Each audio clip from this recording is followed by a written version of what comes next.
Defined.AI, enabling creators of the future.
Hello, everyone, and welcome to our fourth Queen of Tech interview.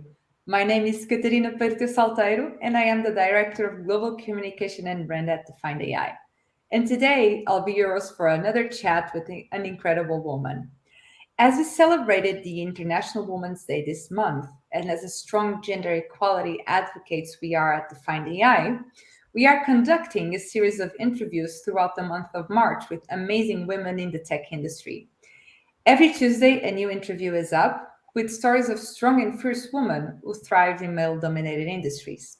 Today, our guest is the amazing Rosana de Oliveira Gomes. Rosana is the senior data scientist at Hakom Time Series and product owner at Omdena. She has a background in academic research and a PhD in astrophysics. Currently, Rosana dedicates her career to technology for social impact and works as a data scientist in the energy sector. In her spare time, Rosana likes to contribute to causes that resonate with her value, such as gender equality, disaster management, renewable energies, sustainability, and art. Rosana works as a lead MEL engineer, product owner, and manager in multiple initiatives from the AI community, universities, NGOs, impact startups, and industry. Rosana has also founded the AI Wonder Girls team, which is a group of female friends who get into projects and have already won multiple hackathons. Welcome, Rosana, and thank you so much for being here with us today. You are a busy woman, and we're really thankful to have your time today. Thank you so much, Katarina. It's really a pleasure to be here. And also congratulations on this very inspiring initiative. I'm sure that will be very helpful to many other women out there as well. Thank you so much. And to get started, we would like to know, how did your career in data science started? What was your motivation that led you to this path and this career? Yeah, this is like a fairly interesting story. So as you already explained, I have a background in astronomy. So I studied physics, actually. And during my PhD, I studied in Brazil. And then during my PhD, I was in Germany. And this was in 2014 when we started to talk a lot about the climate crisis, and there was the Paris Agreement and so on. And I started to become more interested in this field of social impact and how people with technical skills, like with a STEM background, with math and sciences and so on, could help in this crisis, so to say. So I started to just look into data science careers, and there is all this movement about data science for social good or AI for good. And this is basically how I started to just learn all the kind of the skills that I would need to have, or the skills that I already had, as a matter of fact. And then it sounded like something very interesting, because I could still apply the skills that I've learned in my education, and at the same time still use it for something that is like the kind of like problems that the world needs to be solved to this date. So that's the idea. And you currently work for two companies and you are involved in several causes like gender equality. You have a pretty busy agenda. How do you manage these two jobs and still have the time and the energy to contribute to these causes? Yeah, this is like it's not easy, I must say. Like this is something that I started volunteering more in the AI for Good communities back in the beginning of the pandemic in 2020. And this is something that I started at first to just like have a glimpse of how this AI for Good community is, and then it became something that I'm very passionate about. So I continued doing this when I transitioned into data science. And nowadays, of course, like I don't have so much time to be so involved in these initiatives anymore, but I am still like every now and then I participate in a project more on the management side or more like as a mentor. So I can do this mostly over the weekends or sometimes a few days during the week. So it's a bit tricky, of course, like but it's possible. And the same with the initiatives, like this other volunteering initiatives is something that sometimes you just have to organize. Like, okay, this month I'm going to be working in this project, and then next time I'm going to organize to work on another one, and so on. So that's been so far at least how it's been going. And you still had the time to create your very own community, the AI Wonder Girls team. And this is something very interesting. And it's also something that's been mentioned throughout these interviews is the power of communities and creating communities. So how did the idea came up to create the AI Wonder Girls team? And tell us a little bit about it, how it has been going. Sure.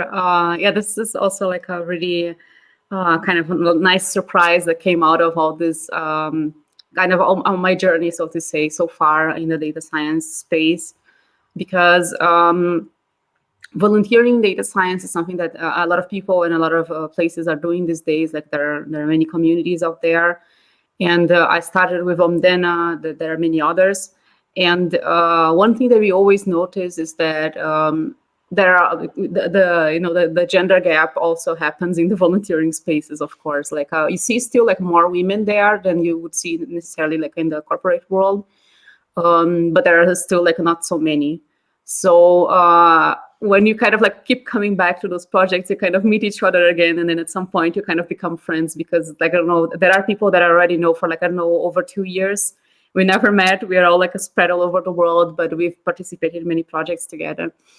And in one of those projects, we were actually like just having a meeting to discuss some stuff, and just by coincidence, there were just like many of the girls in the team. And then it was close to Christmas, and we were like, yeah, okay, let's just chat a little bit. And then it kind of became a thing. Like we created our own group to just chat with each other. And then we started to invite our friends as well, like other friends from the same communities. And then when we saw like how we already had just like a community of friends in this AI space, and then naturally, like we started like, oh, there's this hackathon or there's this project, who wants to team up and so on, because we already knew each other. We were friends of friends. And this is basically like how it came to be. And this was over a year ago, like this was in December 2020. And now after 1 year, we participated already in 8 hackathons. There are other 2 that are going on right now. We created this team that is called AI Wonder Girls. It's not always the same team, but it's like some of us there. Like I see many times us coming back. And now we already won. Now I kind of like lost the counting, but I think we won 5 hackathons so far. So it's something that, like, of course, like the goal is not necessarily like to win hackathons, but to just like get together, and is a group of like people that really lift each other up and so on. And then sometimes we have some skills that we learn from a project, and then we just share with the others. So it's really amazing, really inspiring, and it's something that is a really very nice thing that came out of all these communities and women meeting each other and so on. That's awesome, and congratulations on winning these hackathons. That's amazing to be able to create that group and to have that friendship at the end of the day, right? Exactly, that's the spirit. And With all these causes that you support and with all the things that you've seen, I mean, I'm sure you've seen a lot of things throughout time. What was the best moment you've experienced across your activism? Yeah, this is like something that I started a little bit of my activism still on LinkedIn way before actually I created those groups. Like I was still like in this phase of transitioning from academia into data science. So I was like really trying to reach out to people, just get to know more people. And I started to somehow mentor women into data science as well, because then after some point when I transitioned, like then people come and reach out to you and so on. And I started to give advice. And some things that I really like to notice, and it's really nice to see, is like that sometimes in those one-to-one calls with women who want to transition into data science, who maybe already have a career in some other field and so on, is like making them realize that they already have a lot of skills that they don't necessarily notice, because this is part of the bias that we actually have, and like talking to diverse groups and so on, that we often see this thing of that women are sometimes more prone to like be more shy about their skills and so on, probably because of course the society mentality and so on. And then whereas like men tend to be more like they might not necessarily know as much, but they will sound very confident and so on. So like talking to women, I kind of became to do this thing of like talk to people, understand what they did in their careers, and say like, I see, but you have this skill here that is also important. You just have to maybe rephrase it a little bit and so on. So this is something that I always like to see, because this kind of like empowerment, so to say, that you actually notice and finally realize that actually a lot of things that you did are still valuable for this other career that you want to achieve, and then that the path is not so overwhelming as you initially thought it would be. So this is something that I find fascinating. And of course, like with the girls in the group as well, like the AI Wonder Girls, like we have this group, we talk, like we also participate in hackathons, but we talk a lot. Like every week there is someone saying something. And we often see like sometimes someone is going on an interview and is like a bit nervous, or sometimes someone needs to negotiate a salary or something like this. And then at the beginning, I started to do the listing of like really try to give advice and so on. But nowadays, they know each other so well that they never met. Like we never met. I never met any single one of them. And but they managed to like support each other. And I don't need to do this necessarily always anymore, because there is always someone already doing this naturally. And then we really created this mindset of support each other, lifting each other up. And sometimes someone is like, I don't know, insecure, and it's like, hey, you already did so many things and so on. So it's really nice to see this kind of like really community spirit. Yes, that's the magic of community, right? Absolutely. And that's so beautiful to see as well. And getting into this part of the advice as well, and to the mentoring part, you are known on LinkedIn to give career advices and overall tips on how to get into AI and data science. If we can take a little bit here of your advices, what would be the best piece of advice that you would give to a woman that would like to start a career in this area? Sure. Yeah, this is something that comes often to me. Like one of the advices that I give the most is actually know yourself, and also know where you want to go, because the data science field is actually a very broad field. So like even within the data science field, you can have like several roles. Like you can be a machine learning engineer, you can be a data analyst, you can be a data scientist, you can be someone like a deployment engineer, and so on.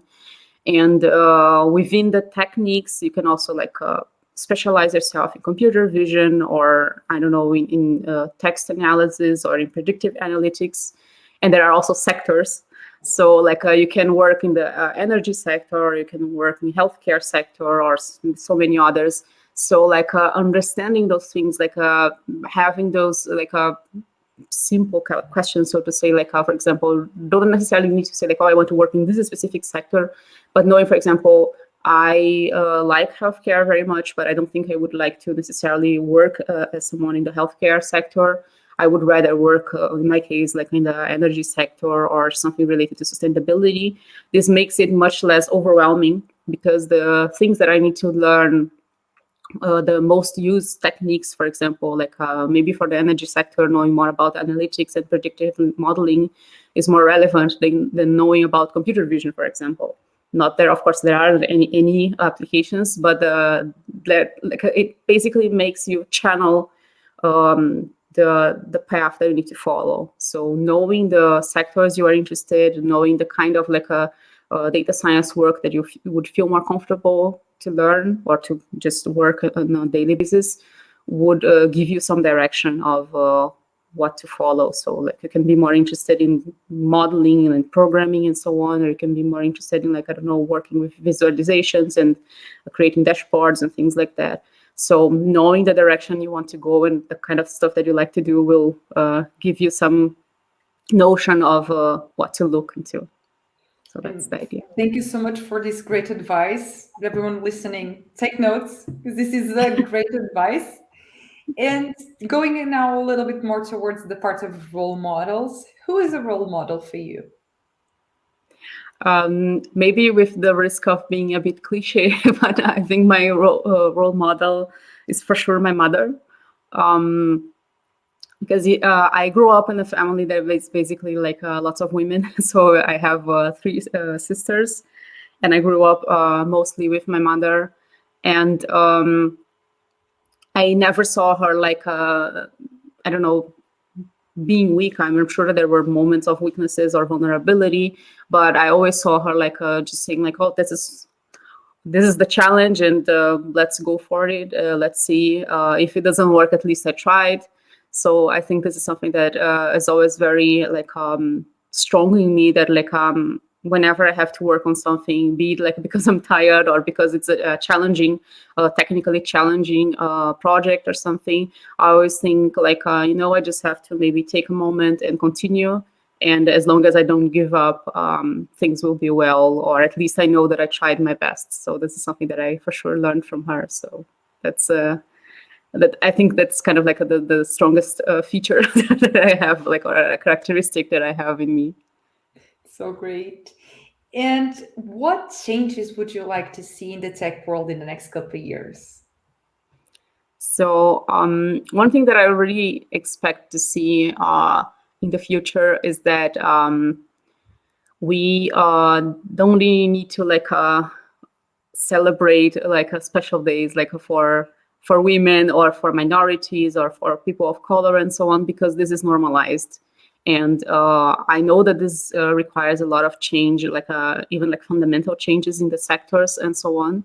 But my dream would be like seeing a space where we don't need to say this is a woman data scientist, or we have to celebrate a day and so on. So like that you can just like talk normally, and we don't need to have to go to work or have to do anything having to take into consideration our gender or other different groups and so on. And I really hope that we get to do that. Yes. And we just run out of time, which is a pity. I would love to stay here and talk with you and get more insights for our audience, but that will be for the next time now. So thank you so much for this insightful conversation, Rosana.